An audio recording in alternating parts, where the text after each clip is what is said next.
Welcome to another episode of the Good Guys Podcast, a Father's Day episode of the Good Guys Podcast. My name is Brandon Dixon. I am a happily married man and a humble father of four, and as always, I am here with none other than the Honorable, the Reverend Joshua Ezzy. What's good, BD? Happy Father's Day, my brother. Hey. Happy Father's Day. Happy Father's Day to you as well, and happy Father's Day. What? Well, you're going to become a father one day, right? Yeah, I'm a father. I'm a father of some people. All right. There you go. Yeah, and happy Father's Day to all the fathers out there. Any fathers who are watching the Good Guys Podcast, we salute you, and we give you our appreciation, because fathers don't get enough appreciation out here. All right? It's a fact. Father's Day was coming up this week, and I didn't even know it was coming. My wife had to remind me. She said, "Are you ready for Father's Day this weekend?" I said, "I did not know." It seems like it's a holiday that nobody looks forward to. Nobody cares about the fathers, but we care about you here at the Good Guys Podcast. Happy Father's Day to all the fathers out there doing the right thing. Josh, are you ready to get this thing started? We've got a good show today. Man, let's get it going, man, because I'm excited about this one. All right. Well, before we do get it going, I do want to say, if you are new to the Good Guys Podcast channel, okay, if you have not done so already, if you enjoy our content, be sure to subscribe, hit that subscribe button, hit the bell so that you get post notifications, so that you do not miss any time that we post new content. With that said, we do post content every Friday. We were a little late this past week. I think we came out a little after midnight. We'll tell on ourselves. Now, it was on time somewhere. there you go. We were in California. We were still working with Friday. But yeah, definitely hit that subscribe button if you enjoy our content. All right, Josh, we're gonna start, as we customarily do, with the weekly airing of grievances. I think this one's on you. I think you've got This one is on me, man. You know, to some people, to one person, I'm a husband. To a couple of people, I'm a son. But to many, I'm a father. Okay. Unfortunately so, because a lot of these kids at the school, and I'm so glad school is out. Oh, man. And what brought this to my remembrance, what really brought this airing of grievance to the shelf, to the top of my heart, was a kid was commenting on my live stream. And I was like, bruh, no, stay away. Okay. You know what I'm saying? Because I don't understand it. My last week of school, my last month of school was probably one of the roughest times of my, not really roughest time of my life. Just know that my patience was tested. I can imagine. EOG, end of grade testing, right? End of grade. Once the test is over, why do these parents send their bad kids to school after the test is over? This is not Mr. Ezzy at daycare services. No, I survived 97% of my job without jacking a kid up or putting my hands on a kid. And when you find me at my wit's end, you want to still be like, go to that father figure, go to your father figure. No, where's his father? No. I'm the father figure. I am not the father. Right. Don't try to bring me on Maury talking about when you with my son 8 hours a day for 5 days. No. I'm a father figure. Keyword. Where is father senior? There's father. See, my airing agreement says, hey, parents, your kid's behavior is a reflection of you. On graduation day, this mom went off in the front of our school. And I was like, see, we're glad your son's graduating. I love your son. He's, you know what I'm saying, whatever. But we're glad he's gone. Because now we see where he gets his behavior from. Right. And now all of a sudden I thought that my summer was free. And I see the kids, some of the same kids I babysit the whole school year, popping up, hey, Mr. Ezzy, miss you. No, you don't. No, you don't. I'm glad I'm missing you. And I love you. But bruh, parents, y'all got to do a better job, because your kids' behavior out in public is a reflection of your behavior. And we got to deal with that negative energy. And you know what bothers me about my job, bro? What bothers you? I pour in values. The same principles you guys get on this channel and the Coach Josh channel, I pour into the children. The Coach Josh, the Mr. Ezzy's best of. Right. And when I send them out that door and we have our moments where they're crying and say, Mr. Ezzy, I believe in myself, man. Mr. Ezzy, I'm going to listen to you. I'm going to do right. They go home to you and you just erase everything I poured in that child. It's got to be Come rough. on, parents. You got to think about us. People who can't put their paws on your kids. We need you to put your paws on your kids because we can't touch them. Right. The level of disrespect these kids have in this era, bruh, if my mom even would have got a phone call about me doing half the stuff these kids do, I wouldn't be alive today. Wouldn't be here. And my mom would proudly go to jail for taking me out of here. Remember those sayings your mom say? Since I brought you in here, I could take you out. Mm-hmm. What happened to that, parents? What happened to those death threats? Oh, gosh. What happened to those death threats? These kids are not scared of us. And I'm be trying to tell these parents, yo, if you don't get your son right, your son going to be dead by 16, bro, because he's going to roll up on the wrong one. See, he can roll up on me. He can roll up on me because I'm going to keep my job. But there's somebody out there who has nothing to lose. Facts. And so, I saw the little young man pop up in my chat, man. It just kind of brought. I said, you know what? That's going to be my errand of grievance today on this Father's Day, this Father's Day and Father Figures Day. And I'm not on the father side, but I'm the father figure side. Right. And I'm the father of maybe 400 plus kids. And I love them. But man, parents, come on. Don't erase what Coach Josh has poured in. That's my errand of grievance, man. Listen, parents, we need you to chasten because you sparing the rod, obviously. Number two, if your kid is bad and you know he's been bad all year, once he takes his test, keep him. And it's crazy, BD. It's the good kids that leave after EOGs. The good kids don't come back. The good kids graduate. They don't come back. And you know who comes back? It's interesting how the baddest kids got perfect attendance. I bet.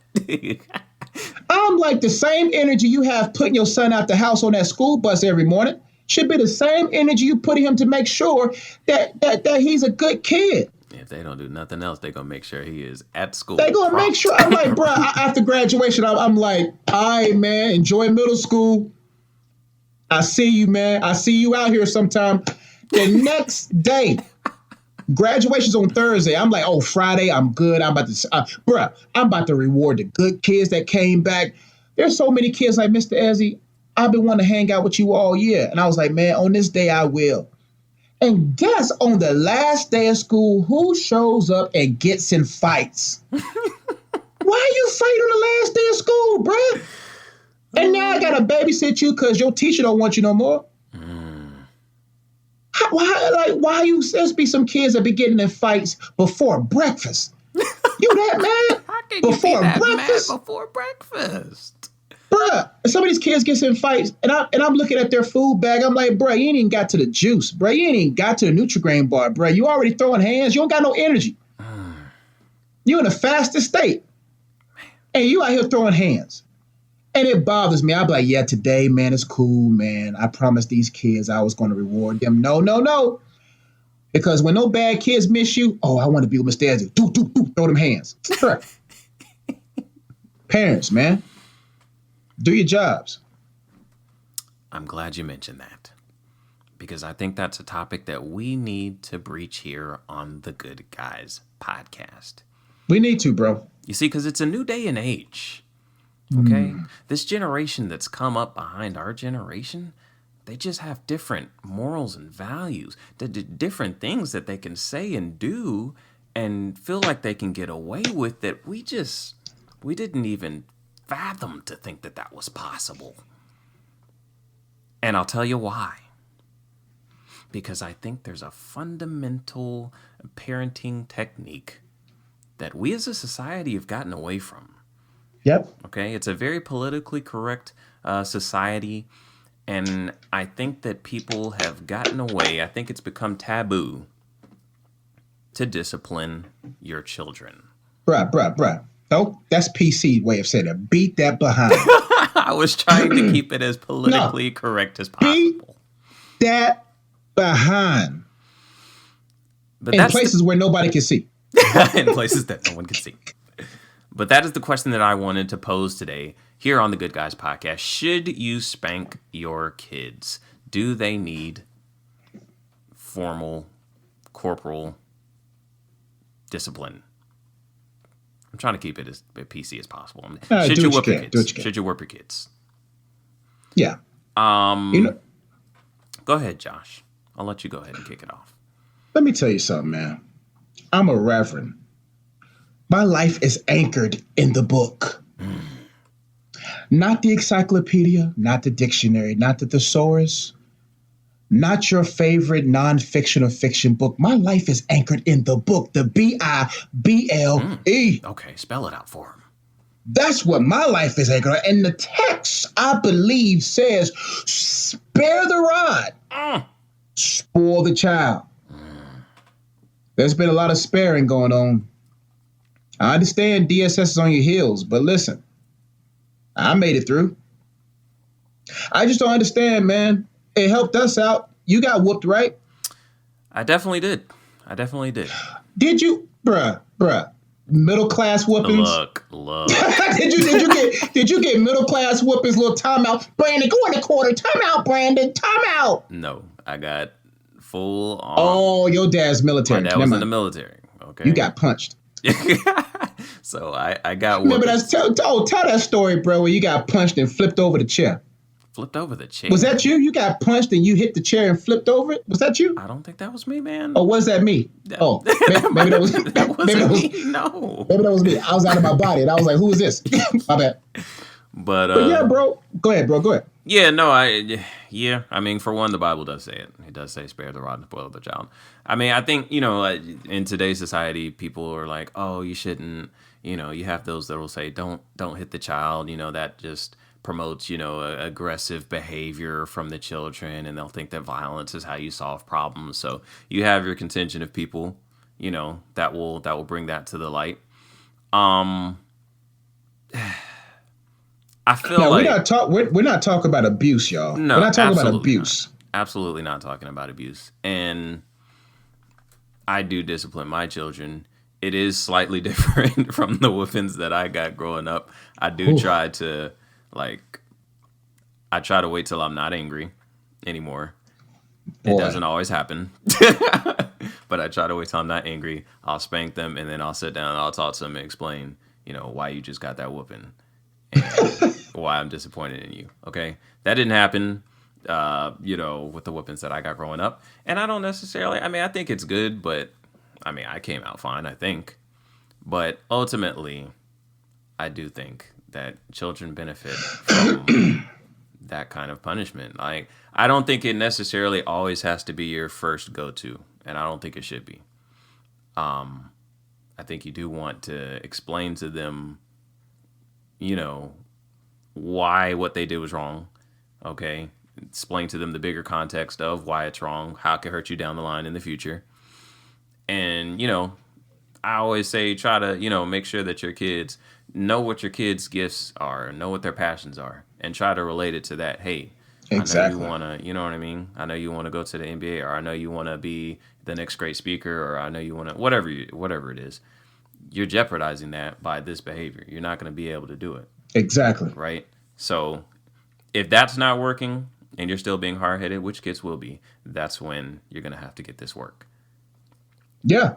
I firmly believe in that, man. I think discipline should come out of discipleship.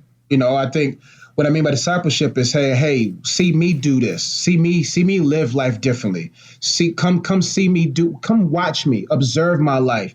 I think a lot of parents hide who they are.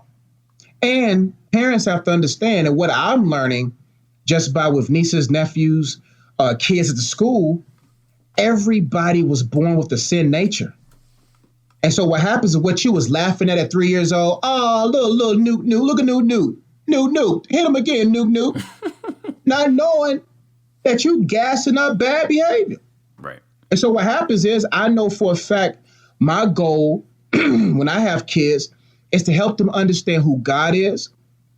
Help them understand what they was born with as far as a sin nature, and how like what helps my marriage is I got God in the mix. If I birth a healthy reverence for God, then that can help guide the child going forward. And I think since there's a lack of fear in God and there's no reverence for God, there's a love for God, but there's no fear for God. It's a big difference.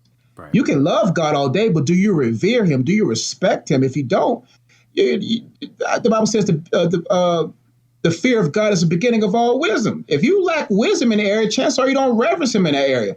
And I just think a lot of kids have been misguided or have been allowed to be bad for so long, or parents just want to be their best friends and they don't want to throw them hands.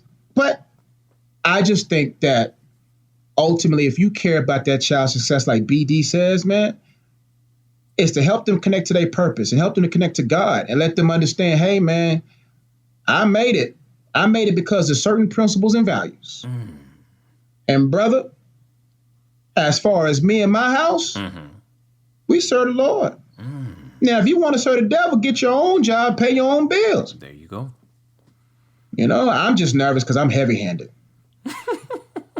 I'm like, bro, that's why I'm like, man, you know, listen, I don't like disrespect, man. That's why I think I'm going to just go very, very hard and discipline and helping and talking them through while they're young. Because, boy, some of these kids, there was one kid in my school, bro.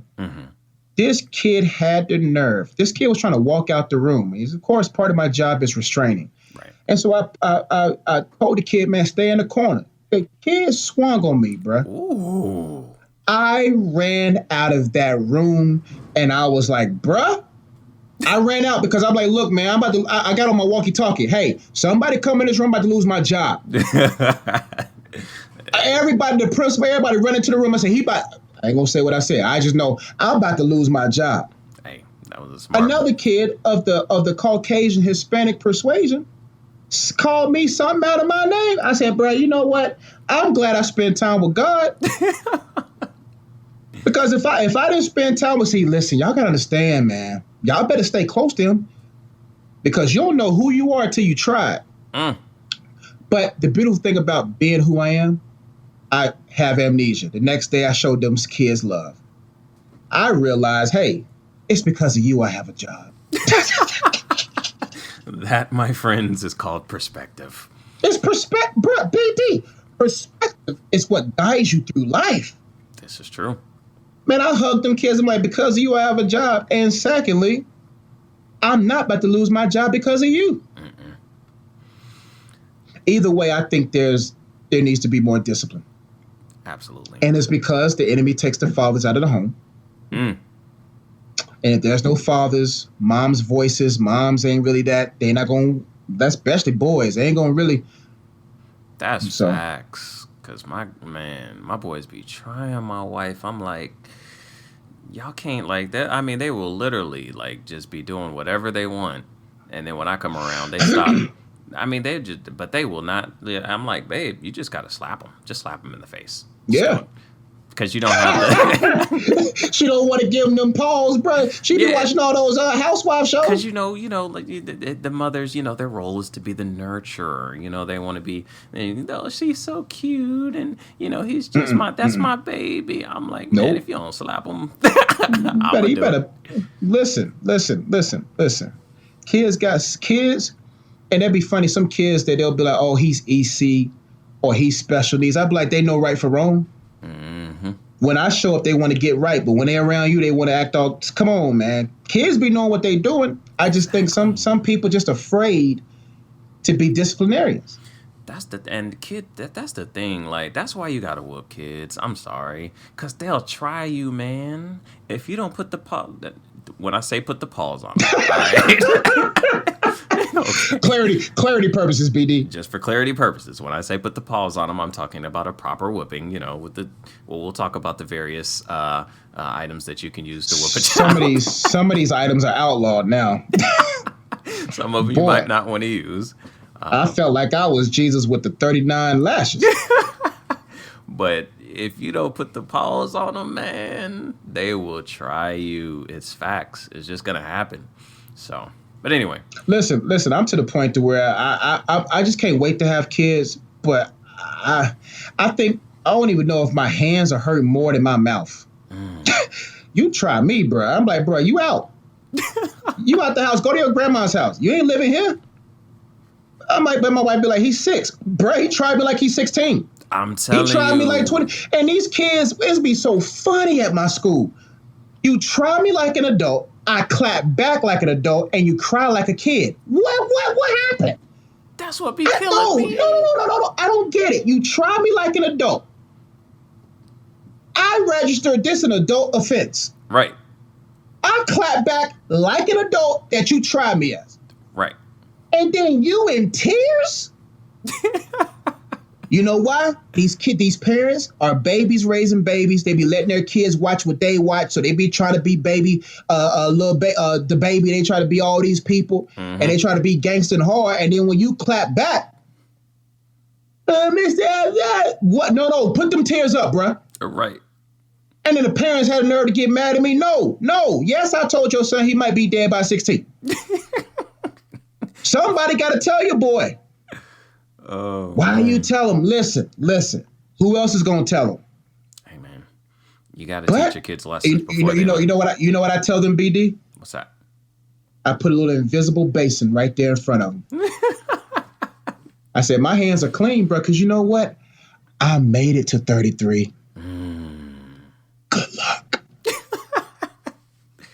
I'll be trying them. I'll be like, oh, cool. You can disrespect me all day because I'm not about to lose my joy and be stressed out, act bad. Because there's certain kids you can't help. If home doesn't help you, you can't help them. Right. And so what I tell them, I said, go ahead and act bad, bro. I'll make sure I'll watch WSOC TV news for the next 7 years to see your face on the news. Right. I feel like you have to teach kids lessons before they learn it on their own in the streets. I feel like that's our responsibilities as parents. Like my son likes to watch, all these karate action shows or whatever. It's the one that be punching you while you sleep.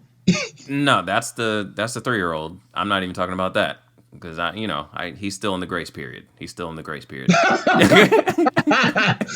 in the grace period, the other was in a borderline no mercy. Yeah, 6 years old going on 7. You need a dose of reality. So he likes to come around. He wants to fight and do karate all the time. I'm like, hey, what we can do, we'll sign you up for karate. Okay. You can go punch them. Go punch the white man. You know what I mean? No, I don't want to do karate. I want to fight you. or the Asian man. I want to fight you. I'm trying to watch Sports Center. He's over here flipping around, just jabbing. You know what I mean? Kicking, jabbing. So I just in the chest, boom, K that chest there in one good time. And then they want to get, crying and weird tears and stuff like that. I mean, I'm just like, you said you wanted to fight. You know what I mean? When you get to see, we're in upstate New York right now. Okay. So most of the kids that he goes to, they're nice kids. Not like the kids, from school where we grew up. Right. But we're about to move to Texas, Killeen, Texas. Okay. It's going to be a different demographic of kids down there. So if you go up in 2nd grade, buddy, karate chopping and kicking, they're going to knock you out. You're going to come. I'm going to have to come to the school. You're going to be in the middle of the hallway laid out. I'm going to be like, I tried to tell you. But first off, I'm mad you lost. Exactly. Second of all, I tried to tell you. I'm the type of father I think I'm going to be, and I'm a father. I'm not a father yet, but I'm a father figure in the school. Mm-hmm. Oh, bro, when these kids there'll be times, I ain't going to say that, but there'll be times where the fight lasts a little bit longer. Mm-hmm. Lessons need to be learned. And I could break it up. I tried to get there. Right. But he needed to get that licking in. Sometimes you just need to learn. Oh, I dropped my walkie. I got to pick up my walkie. Oh, I'm coming. Oh, my keys on the front. Oh, my keys. Oh, No. oh. All right, stop. See, bruh, I tried to tell you, bruh, stop trying these kids, bruh. You know he EC, bruh. He's 10, but he's EC, bruh. I try to tell you, bruh, you keep picking on him, bruh. That's a big boy gonna give you them hands. I tried to get here, bruh, but my walkie had failed and my keys, bruh. I tried to get here, but I'm just saying, bruh. I try to tell you, and they don't fight. They don't mess with no kids no more. Right, exactly. So, if you don't want to learn from my lips, you'll learn from life. There you go. And it is our responsibility as parents to give them those hard knocks. And it's my responsibility as a father figure. Exactly. To teach your bad kids lessons. See, this is the importance of Father's Day that nobody wants to talk about. Because fathers, we're the ones that do the dirty work, okay? We're the bad guys. We're the enforcers. We're the ones that have to teach them these lessons before they get out into the real world and life hits them in the mouth. We have to hit them in the mouth first. Not literally, okay? Not advocating abuse. But we're the ones that have to set the standard and teach these lessons. Okay, and that's why you can't just spare the rod. That's why the Bible says that. Okay, some lessons you just got to learn. You know what I mean? You just got to learn them the hard way. It's just life. You can't always learn everything by watching someone else. We're not smart enough. I wasn't smart enough as a kid. And there's nothing worse than a spoiled kid, man. Exactly. Because a spoiled kid in the school system embarrasses you, mom. And then when I see the mom's behavior, I'm like, Mom, you out here talking crazy, talking about y'all over here don't know how to handle my child. I got a master's degree. First off, no, you don't. Second, baby, I swear these hood parents be talking. I'm like, what? You got a master's degree in what? Huh? Tell me. What's your master's degree in? Where's your man? Bring it. Let me see it. Physiology. That's not even a word, man. That's not even a word. No, I'd be like, no, come take care of your kids. That's why, listen, man, if you don't have the ability to respond to the discipline and the raising of a child, don't make them. It's that simple. One moment of brief satisfaction produces a real child. And if you ain't grown, how are you going to grow the kid? And now you throw him in society. Oh, little Nuke gonna make it to the NBA and get mama out the hood. Oh, little Juju is gonna go run that ball, Juju, not knowing that half the coaches, 95% of the coaches in the land won't even tolerate his behavior. And even if they do tolerate his behavior, he ain't gonna make it in life. See, that's why corny has always been cool. Respect has always been cool. I know my life ain't lavish. I be telling these kids, yes, I do have the iPhone 5S. Yes, you got the iPhone 8 and the iPhone XS, but you know what makes my phone different than yours? I can make phone calls. And these kids be trying, Mr. Ezzy, wear your Jordans. Bruh, why would you tell your mama stop buying you Jordans and invest in your education? I be trying to tell these kids, I'm like, look, y'all can think I'm corny all you want, but when those royalty checks hit my account, I get me a little glass of juice and I get me a pastry of choice. And you know what I look at that brings me more joy? What's that? Than an NBA Finals game? It's the day the royalty checks drop. I be on my online banking like, there it go. There you go. And I scroll down my statements. Lord, no child support payments deducted. I keep scrolling. What else do you Hey! No vices. Maybe one piece of cake once a week. I try to tell these kids, hey, these people these fathers that you look up to, these father figures you look up to, they're not even living what they're rapping. They rap it so that you can live it to fund a system that incarcerates you. Drop the knowledge So on them. if you want to be like them, and you mad I don't got no goals running around, you mad that I don't got no tatted sleeves on me, Right. you mad that I actually said yes, ma'am, no, ma'am, and I show you respect, Mm-hmm.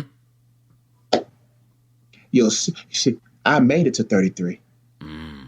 Will you? Oh, no.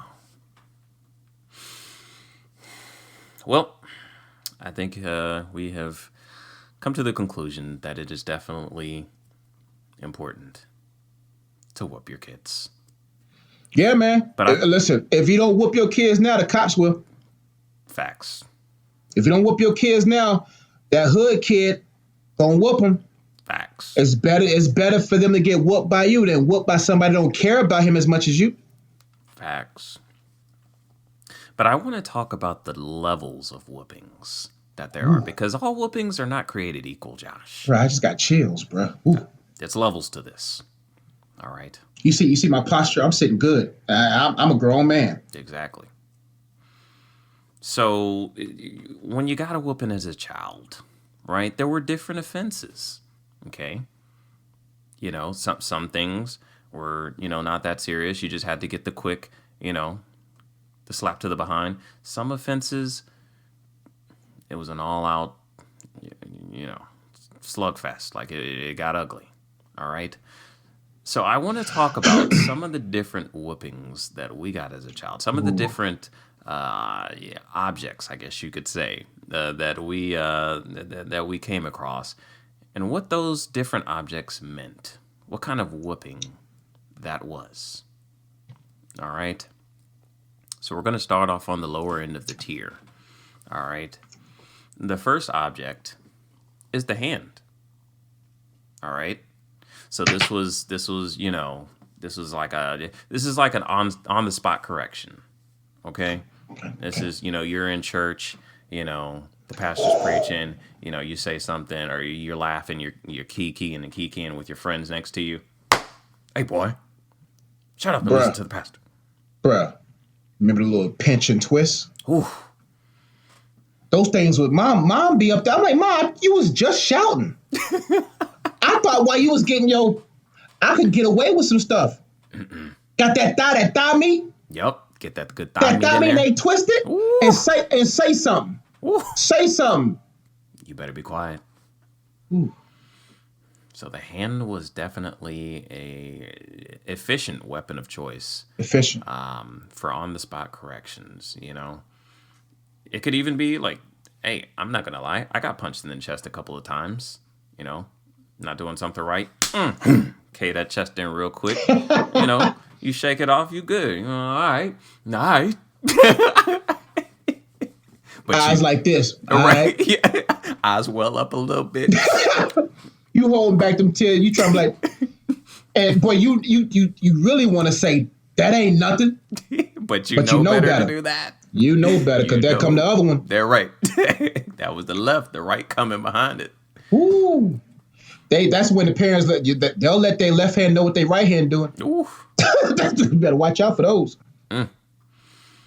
So that's informal punishment. Like that, like I said, on the spot corrections. The next level, and I don't know, this might be unique to me, but for me, the next level up was the ruler. The what? The ruler. The 6-inch. The ruler. This is the next level up. Look. So that's that middle class whoopings, bro. It might be. This is specific to like. What hood family has a ruler? Okay, that might be middle class. That's fine. You had the little plastic rulers, a little plastic with different color, neon color rulers. No, it was the wooden had the wood rulers. Yeah, that's why it was no joke. It was only my mom. Dad never used the ruler. It was my mom. Okay, so that sound like a mom's weapon. Exactly, mom. This is definitely the mother's weapon of choice. This is if you got in trouble. It's something that's bad, but it's not bad enough to tell dad. All right, I'm gonna handle this myself. We're gonna keep it in house. You're gonna get the ruler. But what she would do, she'd have you hold out my hand. Wow, and hit it with the ruler. That mess hurt. You know what my mom used? What she used? A hairbrush. Ooh. You know what else, my mom? Okay. You got time? You begin you a list. You know, I mean, Go ahead and tell your ruler story, bro. That's that middle class go sit in the corner stuff, BD. well, again, I haven't gotten to the higher levels. This is still a minor offense. Okay. I respect that. So, okay, what are some of the things that your mother used for minor offenses? There was no such thing as a minor offense. So I don't know what you're talking about. There's no such thing. What was a minor offense? When you grow up as a single parent home, everything Let nothing slide. Couldn't let nothing go. You did what? No, you will not go in the streets. You will not sell drugs. Bruh, Mom, I just got an extra cookie. That's all I did. Mom, I actually did what you told me to do. Right. Now the fate of my existence stands. Bruh, when your mom overreacts as a single parent mom, it confuses you. You like, that's why you need a man in the home. You don't need a man, but that's why it's important to have good fathers in the home. Right. That's confusing when the nurturer hits you. Trying to be both. When the nurturer is the aggressor? Right. Yeah. That's confusing. That's why those roles are there. But my mom, she had to do what she had to do. Right. And look how it turned out. And look at me now.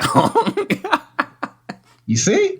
But yeah, man, she used the what you flip pancakes with the hand.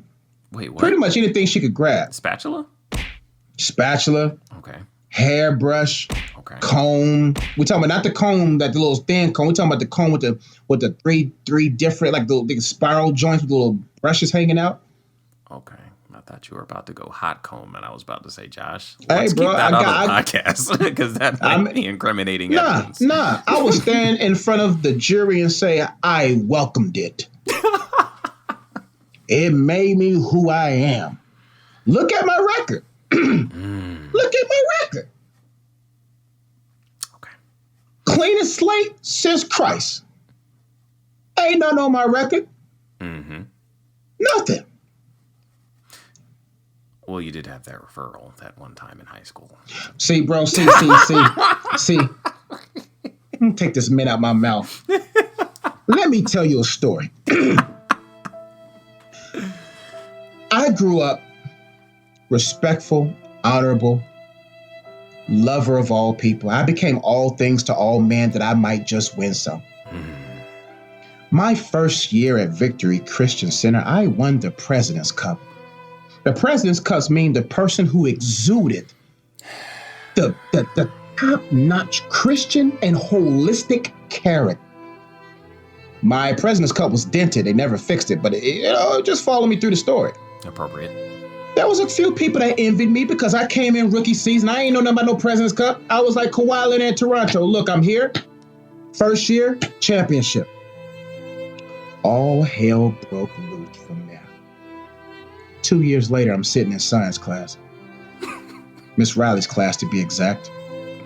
Once again, last few weeks of school, so you don't even know who's your friends now. You don't know who's with you now. BD, I remember me and BD used to sit at the tables and we used to beatbox. Mm-hmm. Me and Brandon used to be the corny guys who made the varsity girls laugh. I thought I could trust them.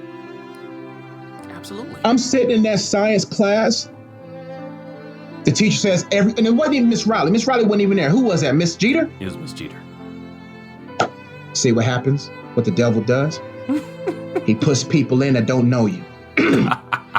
Don't know you. They just a PE teacher. They just whatever. She tells everyone to be quiet. Mm-hmm. I obey.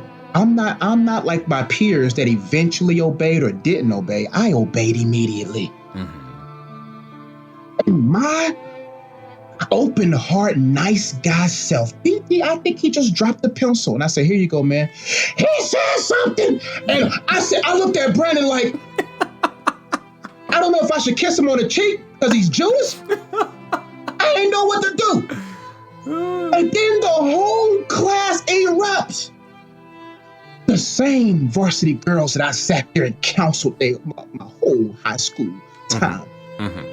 In the corner talking about crucify him. I I said, what? And Miss Jeter, God bless her heart. God bless her heart. She didn't know what to do. She wanted just to keep up the standard of the law. I said, man, I didn't even say nothing. I just said, here you go. And B.D. was leading the charge. Crucify him. Send him down the hallway. Yes, I went down the hallway, down the steps, as if I was carrying my cross. Everybody else was in trouble too, but I just knew I was the slain lamb. I'm going down to the principal's office. I'm like, I've never walked this path before. He betrayed me. My only referral in 3.5 years. And I do by this man. And I do it this again. This man. You'll do it again? I do it again. All right? Every day. Why would you betray your boy? Because every day I'd go home from school. Okay. I'd get a referral. I try to play it off with my parents, okay? It's just a referral. Everybody gets referrals. And you know what they'd say to me, Josh? Not Joshua Ezzy. He doesn't get referrals. He got the President's Cup his first year at the school. That was me. We saw him walking across the stage. They said it. They said it on the microphone. He's never gotten a referral at all. And I'd run to my room. I'd jump on the bed and bury my face in the pillow. What? And I slowly devised a plan. One day, I vow. Josh will get a referral. And then they just ripped it up and threw it away, so I didn't even get a referral. See, God's grace. Hey! He said all things will turn around for your good. Doesn't matter. My parents don't know. They stretched me wide. And they tried to put me up in front of Mr. Pratt. Mr. Pratt said no. No. What has this man done? What has this man done? And unlike Jesus, I was like nothing. Nah, he was talking. I asked him for a pen. He said, sure. Talking. You was trying to judge me off the law. But Mr. Pratt judged me off of grace. Yes, by the letter of the law. I said one word. But when he looked at me and saw my innocence, he said, are you the king of the seniors? Wow. Wow. I said, yes, I am. I did no wrong. I just couldn't believe half the people betrayed me that day. Hey, man. I mean, people was in a corner kicking the wall. No. Give them a referral. I'm like, bruh, I didn't know doing the right thing built such resentment and animosity in y'all's hearts. We had to explain to our parents why Josh could go to school and not get a referral because everybody else got referrals. But here comes Josh. I bet you y'all parents still saying the same stuff now. Look at Josh. Look at Josh. Look at Josh. He wrote 6 books. Look at Josh. He's a minister. He's a minister. Sorry, Mom. Sorry, I'm not preaching the gospel. Yep, that's what happens. Hey, man, that's why I tell you kids, it's okay to do things the right way. It may not pay off. You may not get that many girls. You may not get that much notice. Bruh, I looked at my trophies the other day when I was at my mom's house. I was like, bruh, I didn't get a bunch of first teams, but I got a bunch of Christian character awards. And back then, I didn't like it. I was like, man, why can't I get the first team? And today's state champion Christian character, exuding great Christian character throughout these playoffs. Joshua, I'm like, bro, that ain't gonna get me in no college. Yeah, high school. That ain't getting you no clout. That ain't give me no clout. Christian character, what I'm holding up like this. They're right. You can't even look hard. Can't even look hard. You know, back then when you get a trophy, you try to look hard. Right. Nah, not with Christian character. Not with Christian character. I can't even hold it up like Kawhi. Nah, man, I'm not even taking a picture. I'm going to the end of the bench. I don't got time with the ladies looking at the picture. Oh, Josh, what you get? You got first team? First team Christian character. laughing at you. She walks off and goes to the shooting guard and gives him some time. No girls want Christian character in high school. Back in high school, they ain't want no Christian character. No. But I bet you they want a Christian character now. Yep. And guess who's off the market? This guy. Christian character. Old Christian character. And y'all was going after those first team All-Americans. Y'all was even giving some of that second team some play. And let's look at their Instagram pictures. Let's where their life at now. We're talking about not even at my school. We're talking about across the board. BD didn't even get no P. Hey, you know what?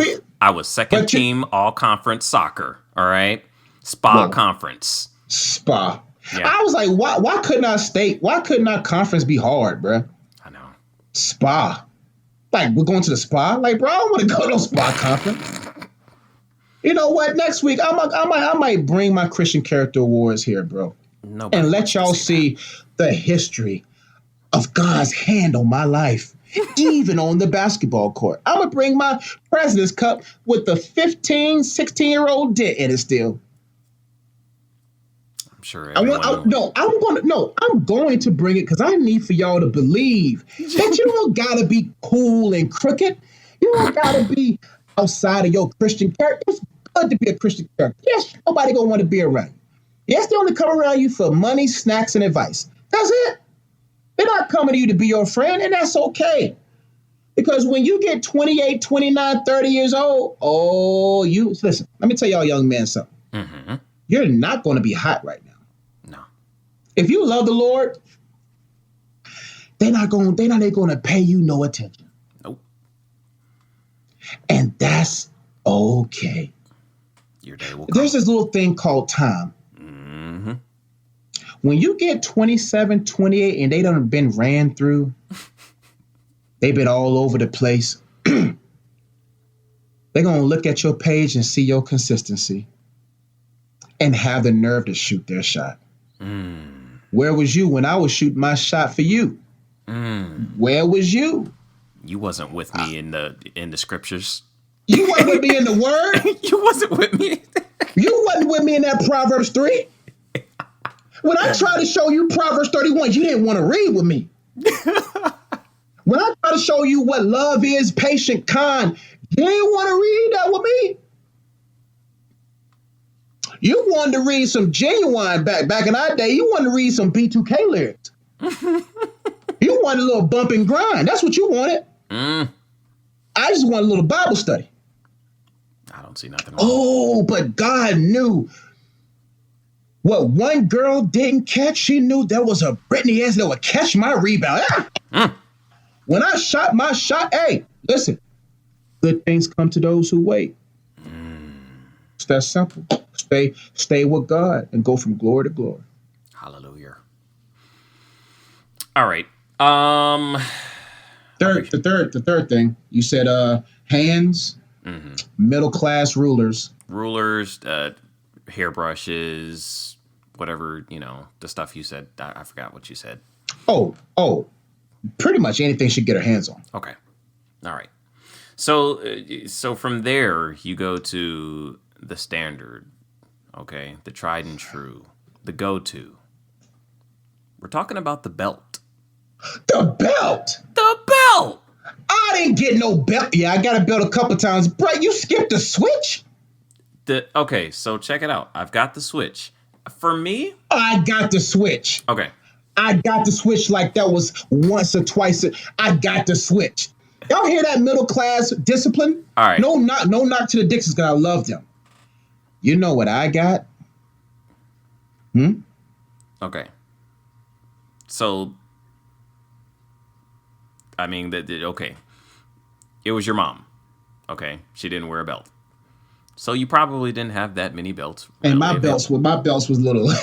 Right. My belts was a little. What the little belts with the little little soft belts? Nah, you're right.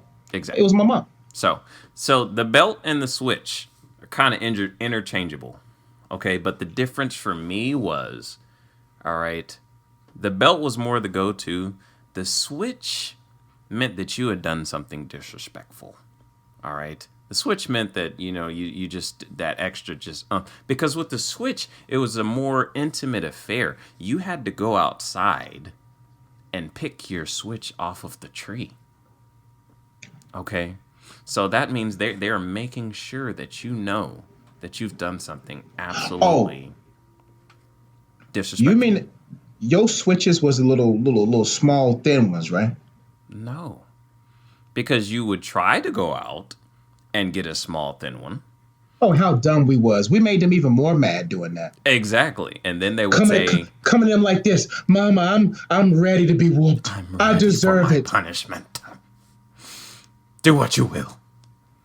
And they said, you got 5 seconds to go outside and get the biggest switch you can find. If you don't find one, I'm going to go out there and pick one. And you don't want me to pick it. Bruh, time out. I've walked many lands. Mm-hmm. Do they not make switch bushes no more? Where do we get these switches from? Like, I've been around bushes. I've been around places. I don't see a lot of switch. Society's doing something. They planting unswitchable trees. Mm-hmm. In an effort to stop us from disciplining our children with corporal punishment, they have stopped planting the switch trees. Let me tell you what my mom used. She didn't use not one, not two, but 3 switches. And she used to braid them together. No, she didn't, Josh. Yep. No, she didn't, Josh. One for the Father, one for the Son, and one for the Holy Ghost. Those switches used to be 7 foot tall. The door be closed now because in the hood we had screen doors. Mm-hmm. So the air conditioning was getting boosting the bill up too much. So we turned the air conditioning off. We just open up the door, and I'm sitting there before the door. Still, we put the fan there, and behind the wood door, about the size of Shaquille O'Neal, at least to my eyes. Mm-hmm. Yeah, my mom used to braid those switches together in front of me. That's very detailed. Hey, bro, but look how I turned out. I'm trying to show y'all the formula. That's like I'm not saying going out there braid switches now, but look, man. Listen, the switch was default punishment. If she's too tired to throw them hands. Now, see, the worst thing with the switches was when you thought you got away. Your mom made you dinner, made you supper. Oh, man. You looking at her like, oh, maybe she's giving me grace. Mm-hmm. And then you go lay down, you're smiling. She lets you play your Game Gear. Mm-hmm. You just thinking everything is all right. Late in the midnight hour, she pulled them covers off. Then she whooped me naked. Bro, there is nothing. I used to be like, I used to sit my mom down when I got a little older, maybe 10. I said, look, what you trying to do? Can I get this whooping right now? I don't like being woken out of my sleep because I can't. That's like getting hit. They said there's 2 types of hits in NFL. Mm-hmm. The hits you see coming, right, and the hits you don't see coming. The hits you see coming, I can tense up. You can brace for it. I can run. I can at least run. Right. And we thought we can get away. Never could. And the door was wide open. We was like, but she might not let me back in. That's why most of us, we were so athletic, bro. Right. Running away from whoopings. But man, when she used to she didn't just she pulled the covers off. Ooh. Didn't I tell you? And you just, and you know, when you sleep, they put the bed by 2 walls. So the only way out is through her. So you just like you half sleep. And all this is getting lit. All that, and then what she'll do is she'll get these, and then when you try to block, get the legs. Hey, man. You try to block. I was like, man, look, bro. Well, you should have got me when I got home, because by the time I went to lay my head down and rest my eyes, at least I knew it was over. At least I knew I resurrected, and now the 39 lashes has healed up. But no. What did they do to y'all? You know what when y'all was kids. You know what I hated about the whoopings from the mom? Like, when I got whoopings from my dad, it was like concentrated, precise blows, okay? They normally stayed around the derriere region, you know, upper, lower thighs, you know, around there. Because I didn't grow up with a father, from what I've heard, they'll grab the arm and just get you. There you go. That's what it was. They grabbed the arm, boom, boom. They hurt, but they was concentrated. I could, you know, I knew where they were going. Okay, I knew where to brace for. Mothers, they just be all over the place. Hitting stuff shouldn't even be hit. You just hit me on my shoulder, Mom. I don't even know how to brace for that. You're hitting me in my lower back. I know you're doing that on purpose. Okay, it hurts a lot more. You hit me on my elbow, Mom. What am I supposed to do about that? I'm showing battle scars. You know what I'm saying? I'm lying to the kids at school. Yeah, I was playing tackle football in the street. I got tackled, man. Hit the ground, man. You know me. I stood like a Cheeto. Man, there was nothing worse, bruh, than the whelps. No. Oh, my gosh. The last weapon of choice. The drop cord. Ooh. That's the one that I had at number 1. I still got a mark on my leg from the drop cord. And to this day, I remember my wrongs. And I'll never sin again. Well, yeah. You know, but what I'm trying to say is, that's why you can't spread a rod, man. See, I had the whole Q-Dog logo on my leg before. Ain't even have to get it in college. I didn't have to get it in college. I was already, I was already branded, bruh. Woo.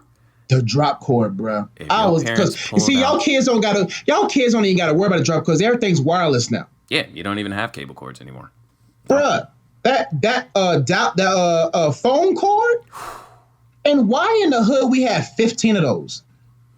Why is there like just... Oh, you know why? Because the little thing would break off. You had to buy another one. The little thing that kind of clicks in there. You had to buy a new one because it's hard to keep that in there and it keeps falling out the computer and stuff.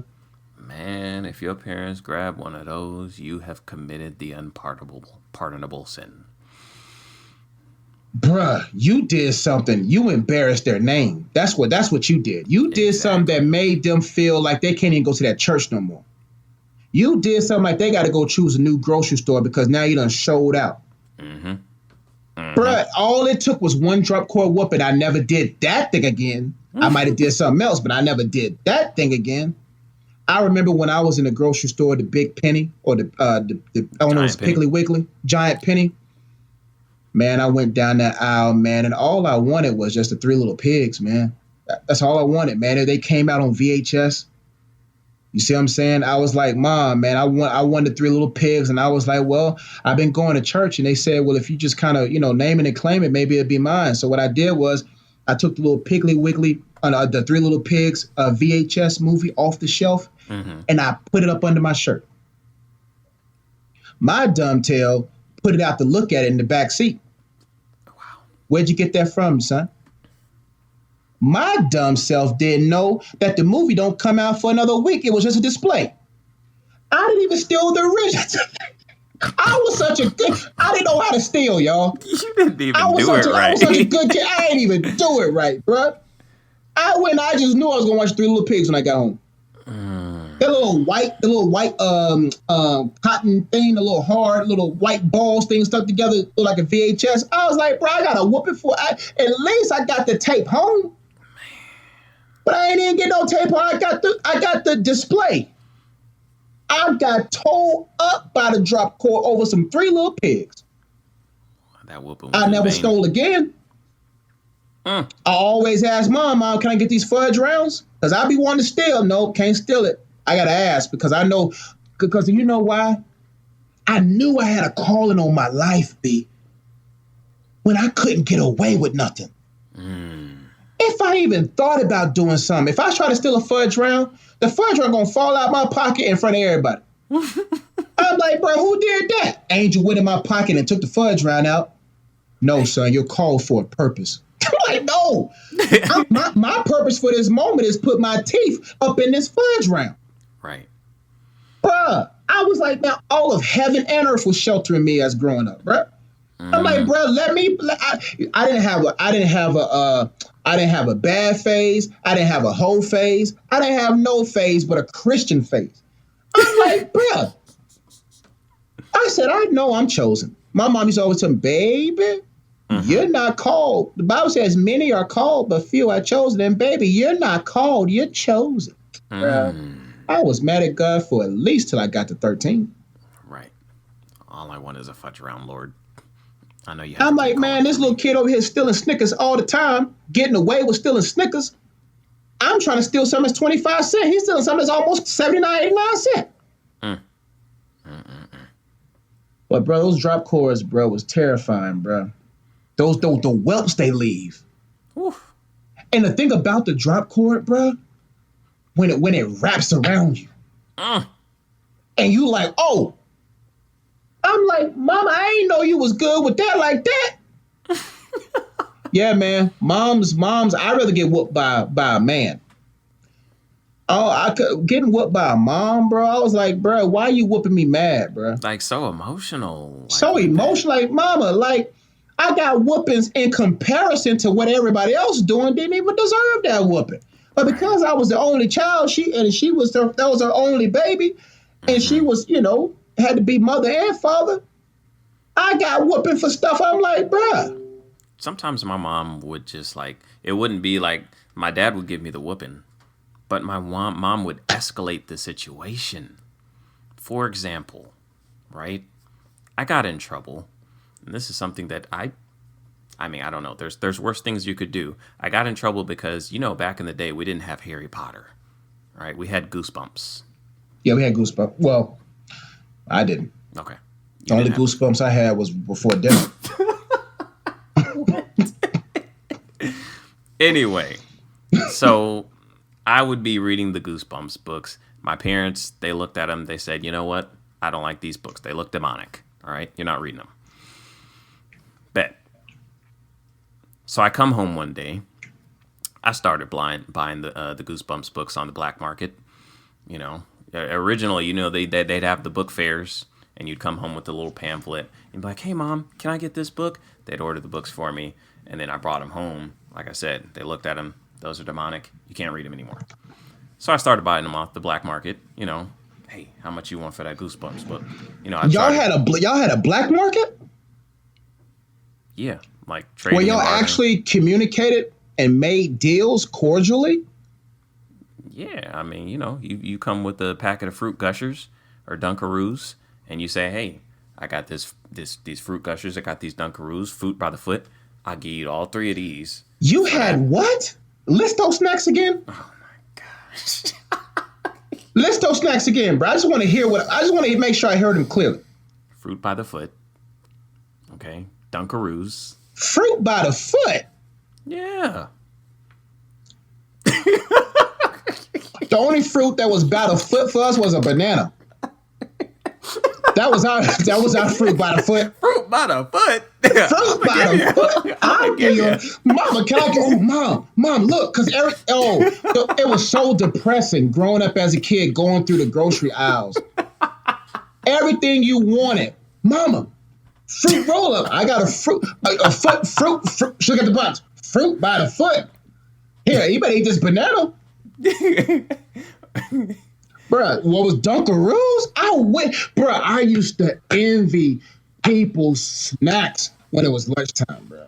Dunkaroos, you don't. I'm like, man, because I see the commercials all the time. I'm like, man, I wish I could have a Dunkaroo. Dunkaroos, you don't just eat your Dunkaroos.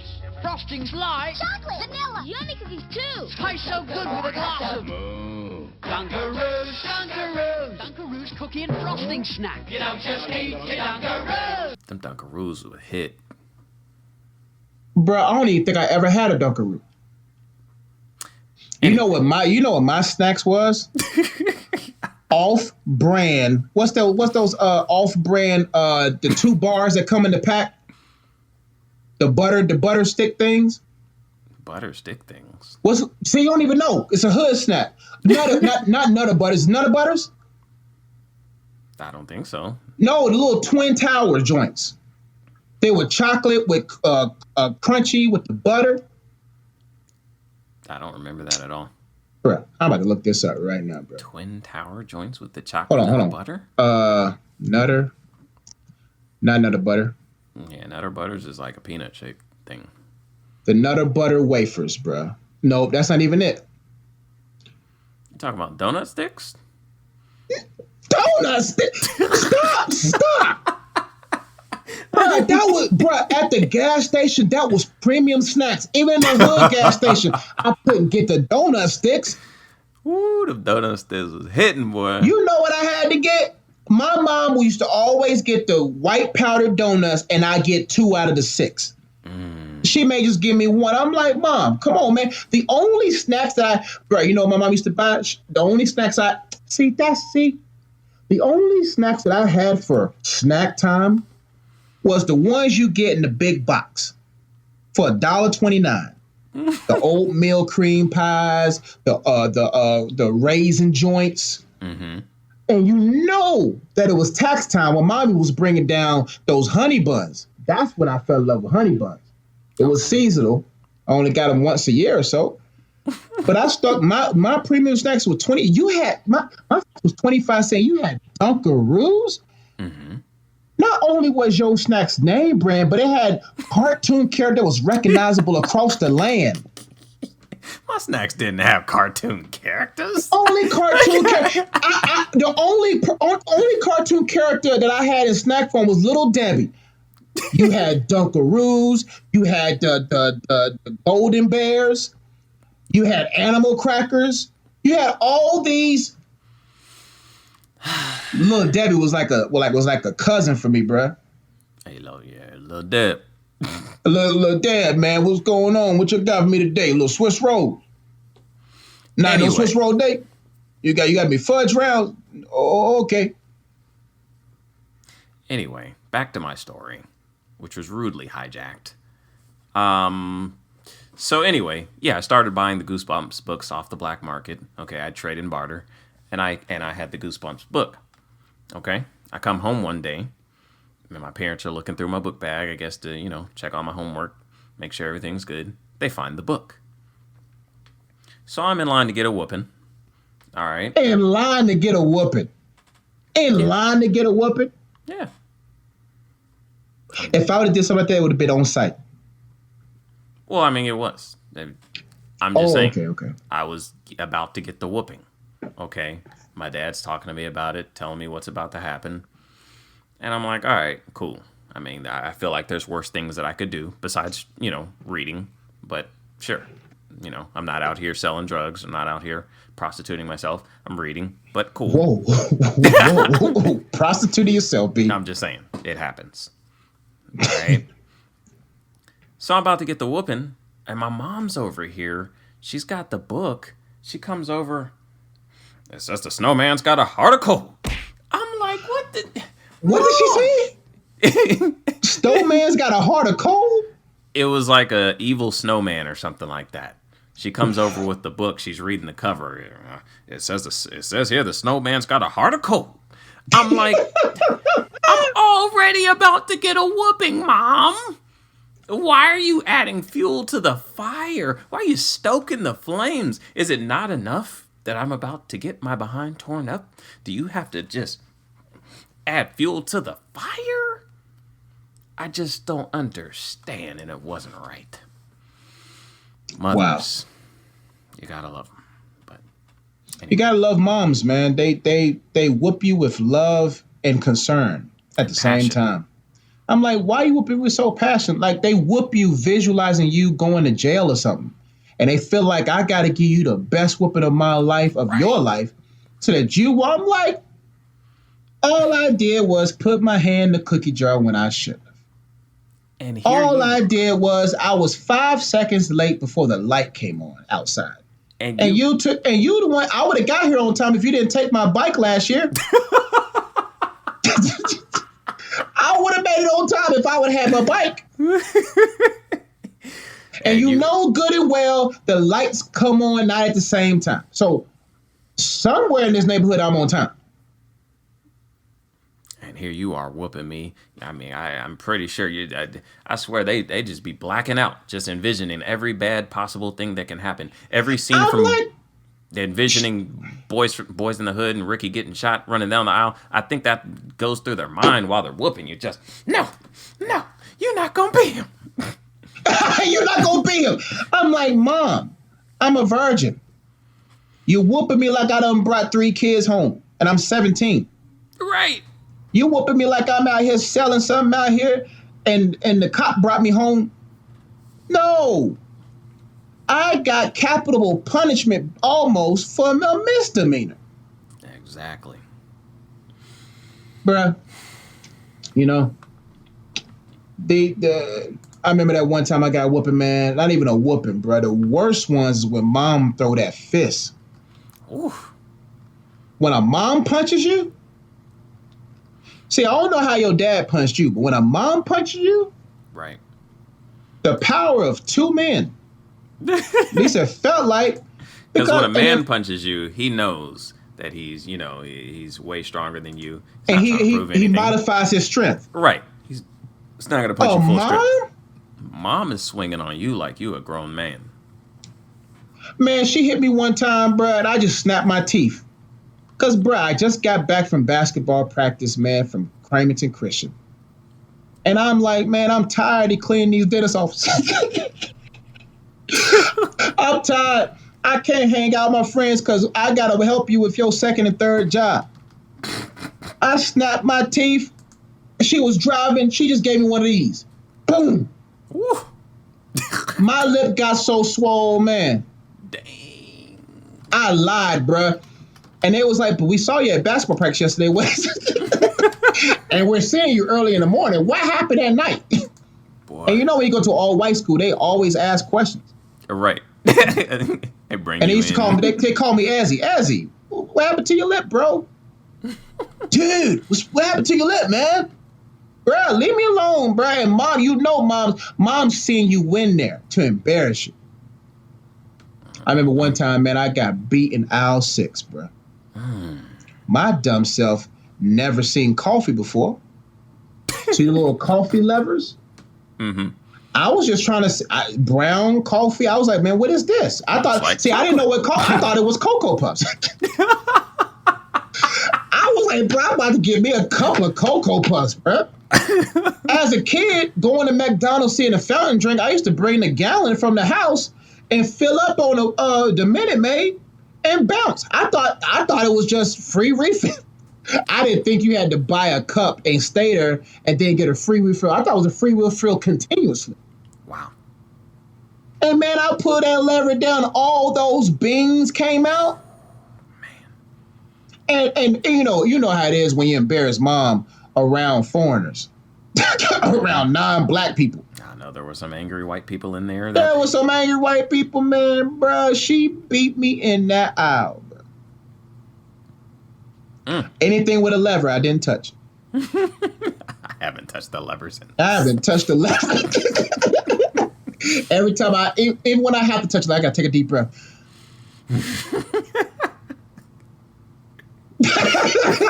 Every time I pull my brake up, every time I pull any lever, drive. Okay. Wow.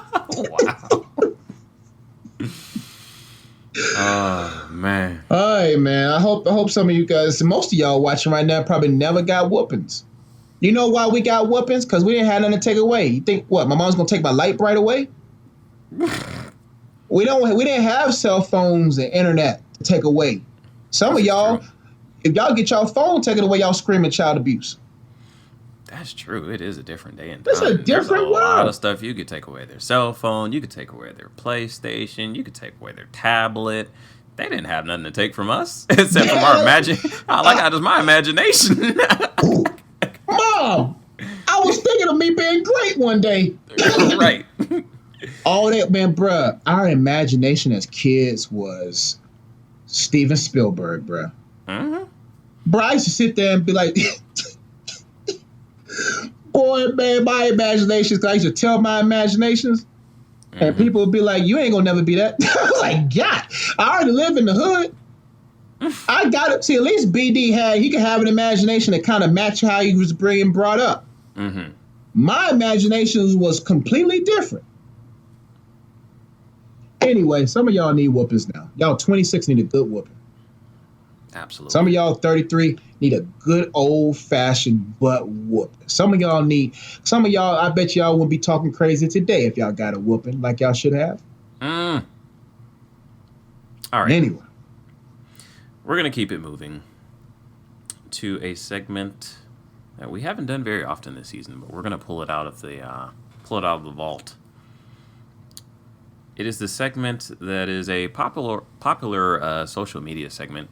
It's called Smash or Pass, all right? But unlike the social media, the popular social media segment, we're not talking about males or females, whether you would smash or pass them. We're the Good Guys Podcast. We hold ourselves to a higher moral standard. We're talking about food.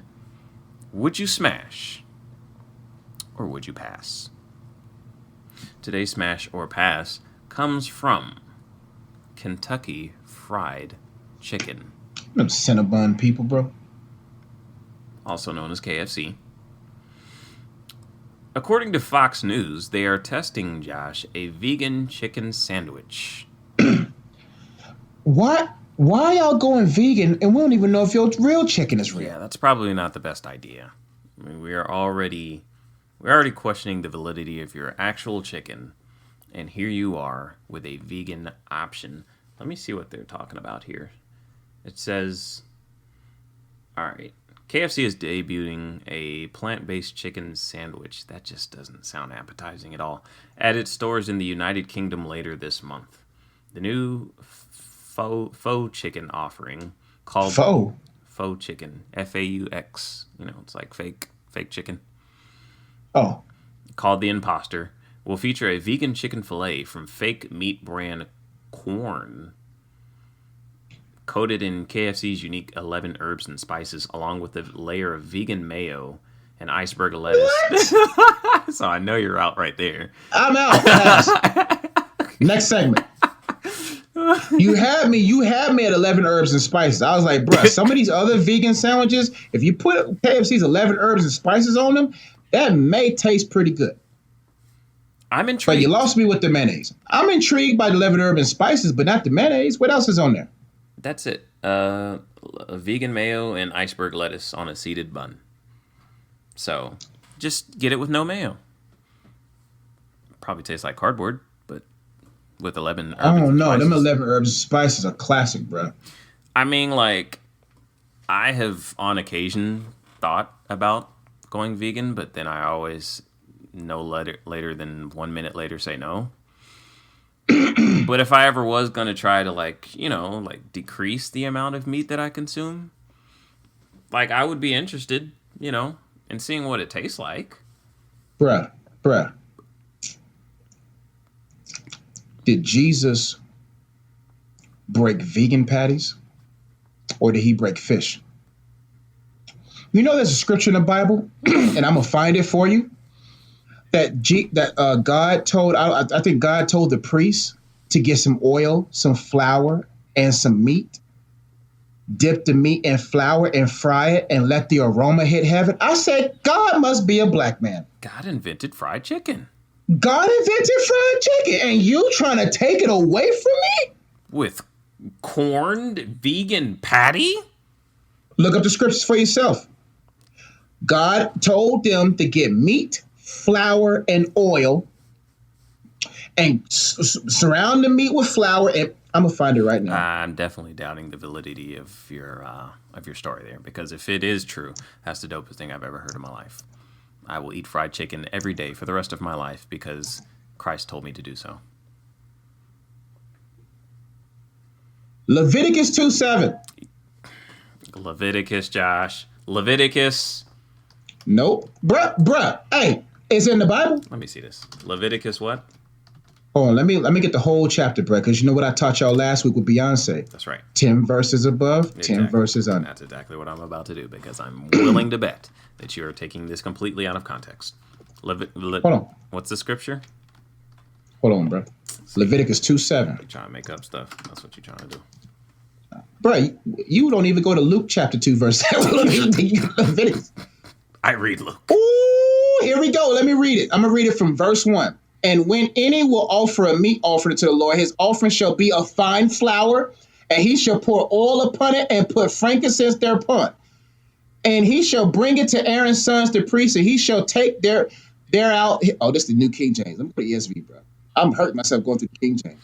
And if thy oblation, offering, I guess is what that means, be a meat offering. When you bring a grain offering, Ooh, the King James. Told you. The King James says, baked. If thy oblation be a meat offering bacon in the frying pan, it shall be made of fine flour with oil. Hey, you thought I was lying, BD. What does it say? What does it say? What did he tell them to do? Everything else other than the King James Version says bread, though. Bruh, did you read the first? When you bring grain offerings and offerings to the Lord, he shall bring. Oh, hold on. Let me find the meat, bro. Verse 7 is what I'm looking for. There we go. And if you offer this grain offering cooked in a pan, it should be made of fine flour, or you should bring the grain off. Where's the meat? Exactly. In the King James Version, it says meat. Oh, maybe meat was bread. Yeah, I think that's what they were trying to say. Well, we should have just stuck with what I said. Either way, God likes fried food, and maybe he likes fried vegan food. Could be. But honestly, bro, I don't think I can ever go vegan. Now, I can eliminate some meats. Right. But, bruh, I gotta have meat. Bruh, I gotta have me a bison burger, bruh. I gotta have me some fried chicken wings. Bruh, if we really interviewed vegans, I'm pretty sure they're not really happy about life. They can't be happy with life. They can't be happy. Walking by, smelling succulent meat dipped in oil, fried. And you gotta go out of your way to get a vegan dish. It's a lot of extra work and a lot of extra money. And most of those vegan products that y'all having is processed anyway, so you're still hurting yourself. That's the only way I could possibly even consider going vegan is if I was rich and I hired like a vegan chef, because they can probably manufacture up some stuff that might taste okay. If I try to go vegan, then, I don't have enough money to buy some vegan stuff that's going to taste good. And bruh, even when I get rich, I'm still not going to go vegan because I'm going to pick the finest of meats. Right. Like I'm actually watching little Chow eating grass, and I know they about to kill him. But I know they massaged him. They took care of him. Grass-fed. I see the grass. Bro, I just can't see myself going vegan. I don't mind going lean meats like bison, salmon, and I don't even want to do chicken much. I just want to do fried chicken maybe twice a month. I don't even want baked chicken. I don't even want nothing. I just want to be able to just let me go to Bojangles once a quarter and let me just fry some chicken twice a month. And that'll be my chicken. I just want to put bison and salmon in rotation. So I'll pass on this, bro. All right. Because I know I don't want no 11 herbs and spices on top of cardboard. Yeah, it's going to make you mad because you're going to take that bite, and the first thing that's going to hit you is those 11 herbs and spices, and you're going to immediately think, I'm eating a delicious chicken sandwich. Then you're going to start chewing, and you're just going to get mad. You're going to be disappointed. It has to taste like corn and cardboard. And it was made from the company Corn? Yeah. Q-U-O-R-N. I don't trust corn, bro. Okay. If you come out like you came in, I don't trust you. If you make me bloated, I don't trust you. You heard about hybrid foods, right? Research that, friends. I don't think research that. Not only is Coach Josh a reverend, he's a conspiracy theorist too. Absolutely. Okay. We're gonna go ahead and keep it moving. 2 1. Are you passing or smashing?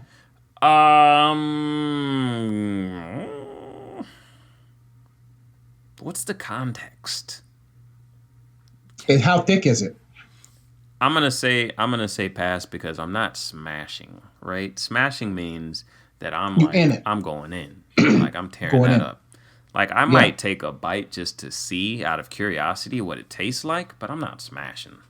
So I'm going to have to say pass. How thick is it? It looks about like a normal chicken sandwich.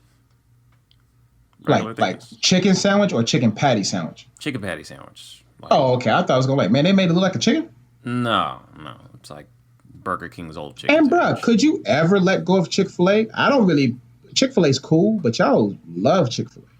We're not going to get into that discussion because that's a whole podcast episode. Okay, let's get out of here, man. We've been going for a long time. Yeah. All right. One's got to go. All right. In honor of Father's Day, it's only right. We did it for the mothers. All right. So we're going to do it for the fathers. One of these black sitcom fathers that played an instrumental role in molding and shaping us into the men that we are today. What happened to Bob Saget? All right. I was hell-bent on putting Bob Saget in this list. Put Bob in. Let's make it 5. One's got to go. Put Throw Bob him in there. Bob Saget's in there. Full house. Let's go. Got a full house on this, good guys. All right. One's got to go. One of these black... okay. I have to take away that. Black, I have to take away that qualifier now. One of these sitcom fathers has to go. All right. We're a podcast of diversity. Absolutely. All right. Ecumenicalism. Kenny's words. Kenny Max. Look him up. I like it. All right. So we've got Bernie Mac. Okay. We've got Carl Winslow. Okay. Cliff Huxtable. Okay. Uncle Phil. And now we've got Bob Saget. I don't even know what his name was on the show, but Bob Saget. Probably Dad. Let's see. Carl Winslow. Really didn't stand out. He didn't really stand out. I mean, he really didn't stand out to Uncle Phil or Dr. Huxtable. Uncle Phil's got to stay. Uncle Phil, Dr. Huxtable's got to stay. Bernie Mac has to stay because that's the type of dad I want to be. Are you able, Josh? Are you able to separate the transgressions of one Bill Cosby? Yeah. From the father figure? I wasn't raised by Bill. Okay. I was raised by Cliff. Okay. All right. Just thought I'd throw it out there. Now, what he did, if he did it, because you know I'm a conspiracy theorist, he wanted to buy NBC, and anytime he tried to do something that's ruffling the feathers, all of a sudden this issue comes out. But if he did do it, that's messed up. But yeah, I can separate it too. Okay. Cause bruh, the show was amazing. Right. Okay. If you're able to, I mean, you know, the Cliff Huxtable. Can you are you able to separate the two? Absolutely. Okay. I'm about to say, are you leaving me out here by myself, bro? I will not leave you on an island by yourself. So it's between Carl and Bob, bro. And now it has to boil down to who had the better show. And that's a pretty tough one. Full House was a classic. Full House was a classic, bro. There was like, because I went to Cramerton. You see what I'm saying? So I was around white people. Right. I went to school with, I was probably there was only 3 black people, 3 black kids from 6th to 12th grade. So I related to the Full House. Okay. I think Carl got to go. Okay. Carl's got to go because I don't think, what advice did he give? All you saw him was in the kitchen with a robe and talking to, what's it now? I don't think I didn't like Family Matters as much because people used to pick on me and call me Eddie Winslow. They said back in the day I looked like Eddie Winslow. And I was like, I didn't know how I felt about Eddie. I didn't really have Eddie's life. I wasn't cool. So it kind of made me feel dark. Okay. All right. Carl has to go, man, because Bob was funny, bro. Better show than the Family Matters. Because, bro, I got tired.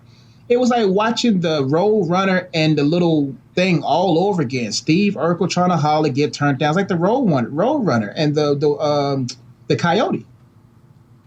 The same plot. And then when Stefan came out, I'm like, bruh, I didn't even like Laura no more. She was fake to me. Yeah. But Stephanie and them loved it. The little girl was funny on that show. Mary Kate. And Ashley. Right. All right.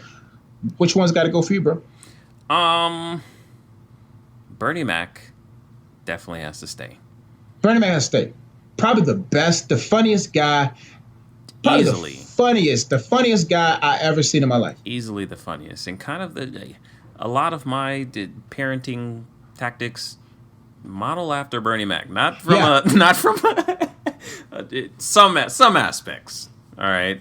I'm a Christian, you know. Oh, okay, yeah. so some stuff is different, but as far as like the humor and like I want to follow. I'm going to follow like him, except minus the cuss words and stuff. right. None of the swearing and stuff like that, but like his style, that's my style. The humor and the get out of my face. That kind of stuff. Nah, I think I would be a mixture between Cliff, not Bill, Cliff and Bernie. Okay. All right. So Bernie, maybe little Bob Saget.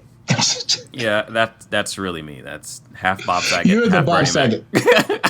Yeah, you're half Bernie Mac, half Bob Saget. I'm half Bernie Mac and half Cliff. Okay. Uncle Phil, it's not even a question. Like, Ain't even a question. not even a question. Now, who raised us the most out of all of them? Uncle Phil. Uncle Phil, man. Uncle Phil was everything you wanted to be, minus the weight. But successful, distinguished, you know, Uncle Phil was it, man. The scene that one scene alone. Bro, why we going here, bro? I'm sorry. Show the clip. Yeah. Sit down. I ain't got time for no lecture. I said sit down, Lou.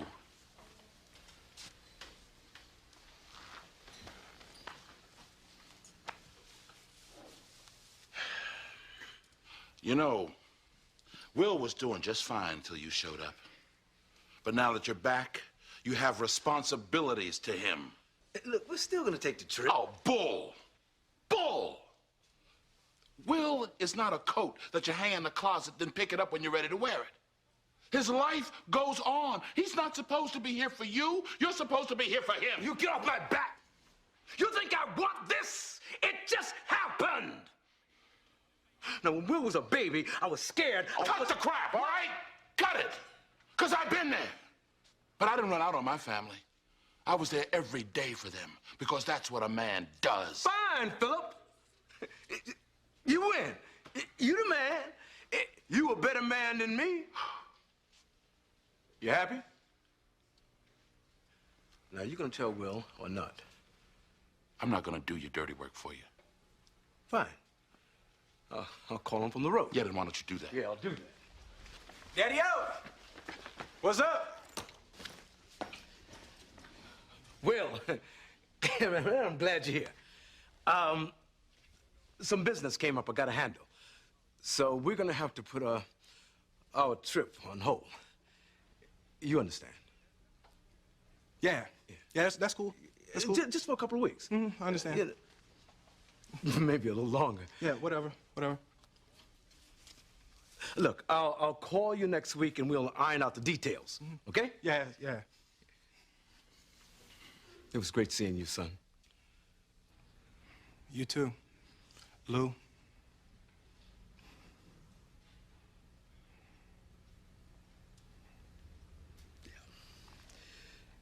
Yeah,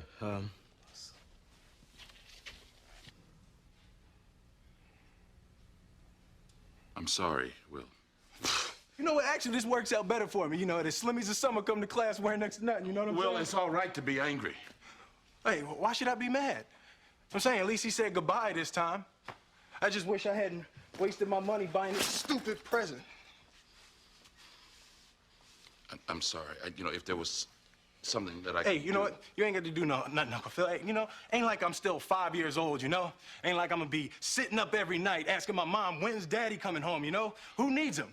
Hey, he wasn't there to teach me how to shoot my first basket, but I learned, didn't I? Hey, I got pretty damn good at it too, didn't I, Uncle Phil? You did. Got through my first date without him, right? I learned how to drive, I learned how to shave, I learned how to fight without him. I had 14 great birthdays without him. He never even sent me a damn card. To hell with him!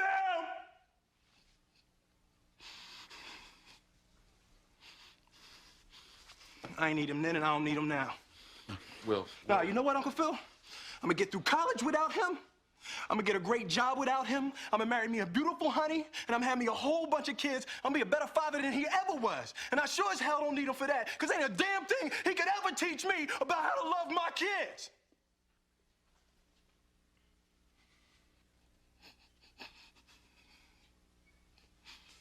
How come he don't want me, man?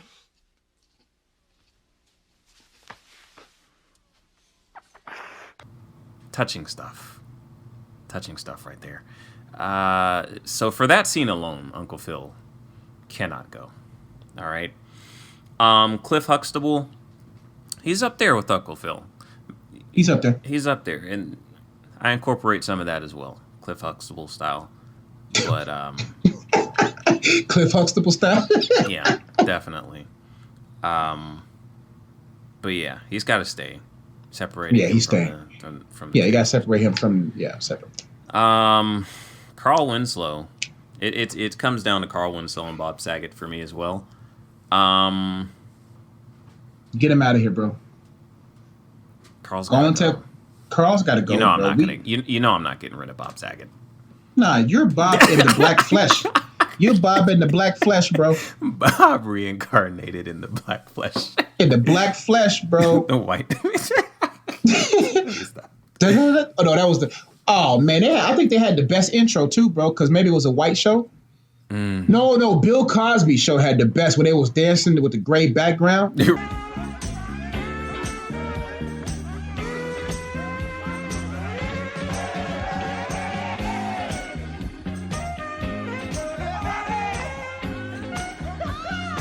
Right. I wonder. We should play all the intros, bro, and see which one goes. That's another episode. That's a good one. Okay. Which 90s sitcom intro has to go? All right, we'll do that. Yeah, Carl's got to go. He's like by far, I'm not gonna lie, like by far the weakest of like the 90s sitcom fathers. Like, I'm trying to think of a solid, memorable Carl Winslow moment. Can't think of one. I can't think of one. All I can remember him was in front of the refrigerator. Like, he tried to make some impassioned speeches at times, but it just didn't really hit home. Like, he wasn't the main character. Every other dad was the main character. He just wasn't that guy. Urkel was. Right. Laura. Yeah. Carl's got to go, man. They really messed him up, bro. He could have really been somebody's father out here, bro. Yeah, they did Carl wrong, man. They did Carl wrong, bro. And he was a cop. Yeah, he was. Wow. I don't think you can get away with that in today's. What was Bob's job? He don't think he had a job, did he? Bob, he had to have. He had to, or did he was in the Silicon Valley? They were in San Francisco. You're right. You have to have money to be in San Francisco. Who knows? I'm looking at Bob different, man. Why he never got married, bro? Nah, bro. Nah. Carl, we keep it Carl. Bob's going, bro. Bob's gotta go. Bob's gotta go. Carl, you came back in, bro. They were in San Francisco? They were in San Francisco, the San Francisco Bridge. Man. Yeah, Bob, bro. You never had a wife. You can't be in San Francisco. You had your was those his brothers staying with him? I think so. I don't know. Uncle Jesse and them? Yeah. Uncle Jesse was a man. Yeah. Yeah, man. Yeah, Bob. I don't know, bro. I gotta look through the episode, see if you even went on a date with a woman, bro. I don't remember him and a woman, bro. We're gonna have to do some further research on this. We got our eyes on. So we're gonna put an asterisk by this. One's got to go by city alone. And they had a drop top rolling down the street, down the hills of San Francisco. What is that? Yeah, man. Carl, I don't even got to do no research. Carl, man, we should have kept it with the black man. Wow. I'm just joking. Oh, man. We'll put an asterisk. But anyway, my moment of truth. Mm-hmm. Everyone wants to get so caught up in thinking that God is such a loving God, and he is. But love is balanced. Yes, God gives you tender love, but God also gives you tough love. The Bible says he chastens those whom he loves. If God chastens us, then we have to chasten those, correct those, challenge those that we love. Don't let people get a pass because of your insecurities. Don't let people get a pass because you want to be their yes man and keep them in your life. Be a person of standard. Be a person of value. God is not going to limit his downgrade his character or his standards just to make sure that you feel good about life. God loves who you are. He just doesn't love where you are. So he chastens you to a place of character. God loves you tenderly, but God knows how to toughen you up through tough love. And make sure, parents, you go out there and stop being so tender. Be tough. They're not going to walk away. One day they'll appreciate you being the tough parent, the balanced parent that you deserve and should be. That's my moment of truth. That's it. I'm out, B. And that's our episode for today. I hope you guys enjoyed it. Check out the video, like, comment, let us know if you feel like children these days need more whoopings in their life. Let us know if you would smash or pass the KFC vegan sandwich. And let us know which sitcom father has to go for you. Okay, Bernie Mac, Carl Winslow, Cliff Huxtable, or Uncle Phil. All right, if you haven't done so already, definitely be sure, if you enjoy the content, hit that subscribe button, hit the bell so you get post notifications so that you get informed anytime that we drop new content. We do drop a new podcast every single Friday. That is all we've got for today. I am Brandon Dixon, a humble father of 4. He is Joshua Ezzy. We are the Good Guys Podcast. We are out. Peace.